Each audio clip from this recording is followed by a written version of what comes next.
Lesson 7: The World of Cartoons. Boat, land.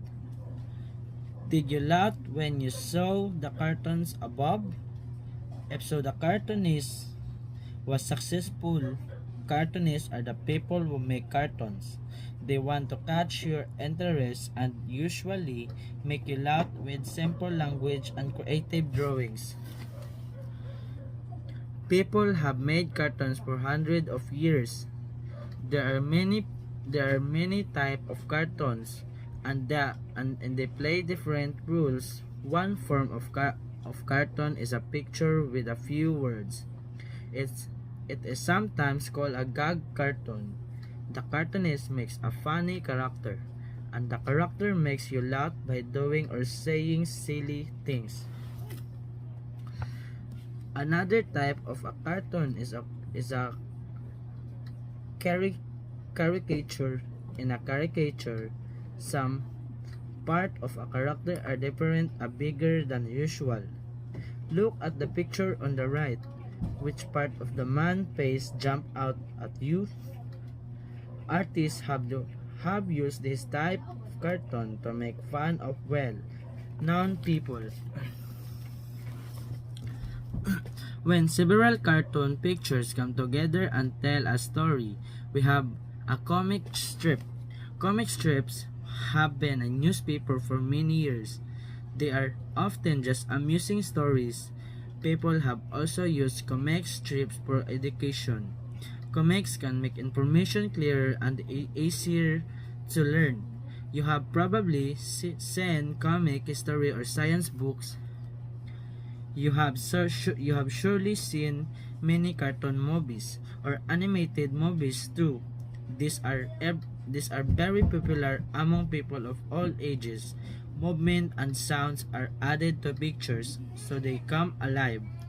Artists and writers can develop fascinating characters and tell interesting stories through animation. In the 1990s, a new type of cartoon was developed. It is called a webtoon. Webtoons are published online, so you can read them anytime, anywhere on your phone or computer. They are very popular, and some of them are even made into TV dramas or movies. New forms of cartoon may appear in the future. They, they could be different and even more exciting than now. But one thing will remain the same. They will help us laugh, relax, and learn. Lesson 7: The World of Cartoons. Boat, land. Did you laugh when you saw the cartoons above? If so, the cartoonist was successful. Cartoonists are the people who make cartoons. They want to catch your interest and usually make you laugh with simple language and creative drawings. People have made cartoons for hundreds of years. There are many type of cartoons and they play different rules. One form of cartoon is a picture with a few words. It is sometimes called a gag cartoon. The cartoonist makes a funny character, and the character makes you laugh by doing or saying silly things. Another type of a cartoon is a caricature. In a caricature, some part of a character are different or bigger than usual. Look at the picture on the right. Which part of the man's face jump out at you? Artists have used this type of cartoon to make fun of well-known people. When several cartoon pictures come together and tell a story, we have a comic strip. Comic strips have been a newspaper for many years. They are often just amusing stories. People have also used comic strips for education. Comics can make information clearer and easier to learn. You have probably seen comic history or science books. You have surely seen many cartoon movies or animated movies too. These are very popular among people of all ages. Movement and sounds are added to pictures so they come alive.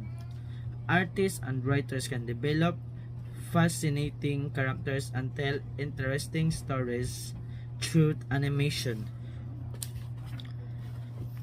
In the 1990s, a new type of cartoon was developed. It is called a webtoon. Webtoons are published online, so you can read them anytime, anywhere on your phone or computer. They are very popular, and some of them are even made into TV dramas or movies. New forms of cartoon may appear in the future. They, they could be different and even more exciting than now. But one thing will remain the same. They will help us laugh, relax, and learn. Lesson 7. The World of Cartoons. Boat, land. Did you laugh when you saw the cartoons above? If so, the cartoonist was successful. Cartoonists are the people who make cartoons. They want to catch your interest and usually make you laugh with simple language and creative drawings. People have made cartoons for hundreds of years. There are many type of cartoons and they play different rules. One form of cartoon is a picture with a few words. It is sometimes called a gag cartoon. The cartoonist makes a funny character, and the character makes you laugh by doing or saying silly things.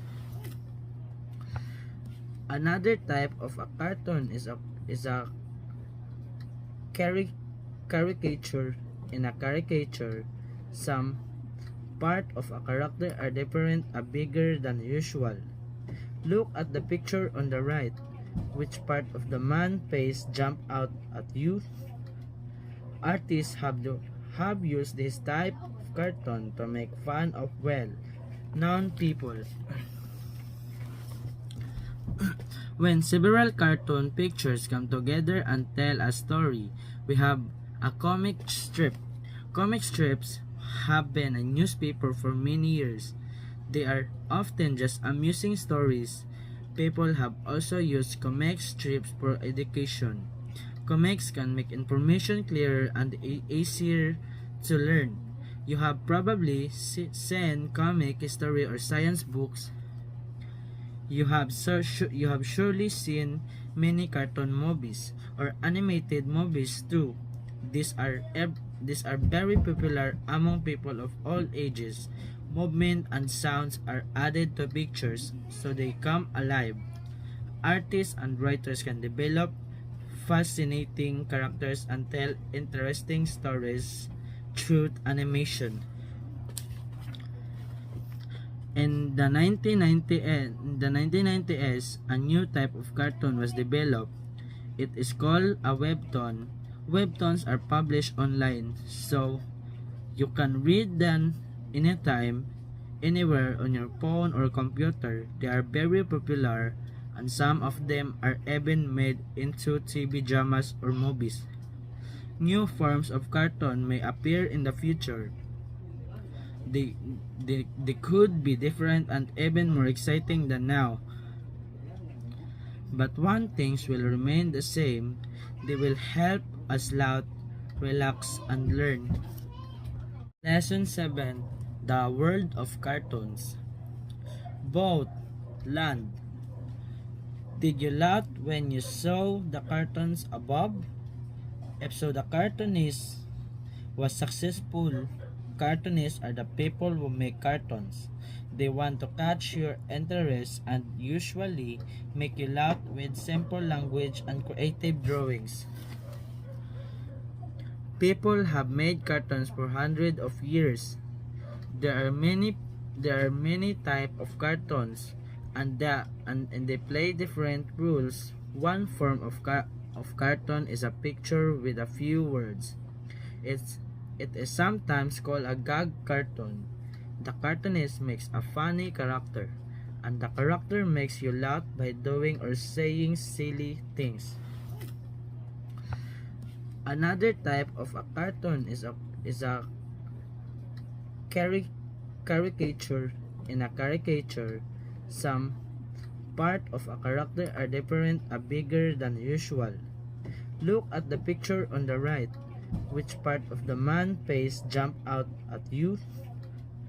Artists have used this type of cartoon to make fun of well-known people. When several cartoon pictures come together and tell a story, we have a comic strip. Comic strips have been a newspaper for many years. They are often just amusing stories. People have also used comic strips for education. Comics can make information clearer and easier to learn. You have probably seen comic history or science books. You have surely seen many cartoon movies or animated movies too. These are very popular among people of all ages. Movement and sounds are added to pictures so they come alive. Artists and writers can develop fascinating characters and tell interesting stories through animation. In the 1990s, a new type of cartoon was developed. It is called a webtoon. Webtoons are published online, so you can read them anytime, anywhere on your phone or computer. They are very popular, and some of them are even made into TV dramas or movies. New forms of cartoon may appear in the future. They, they could be different and even more exciting than now. But one thing will remain the same. They will help us laugh, relax, and learn.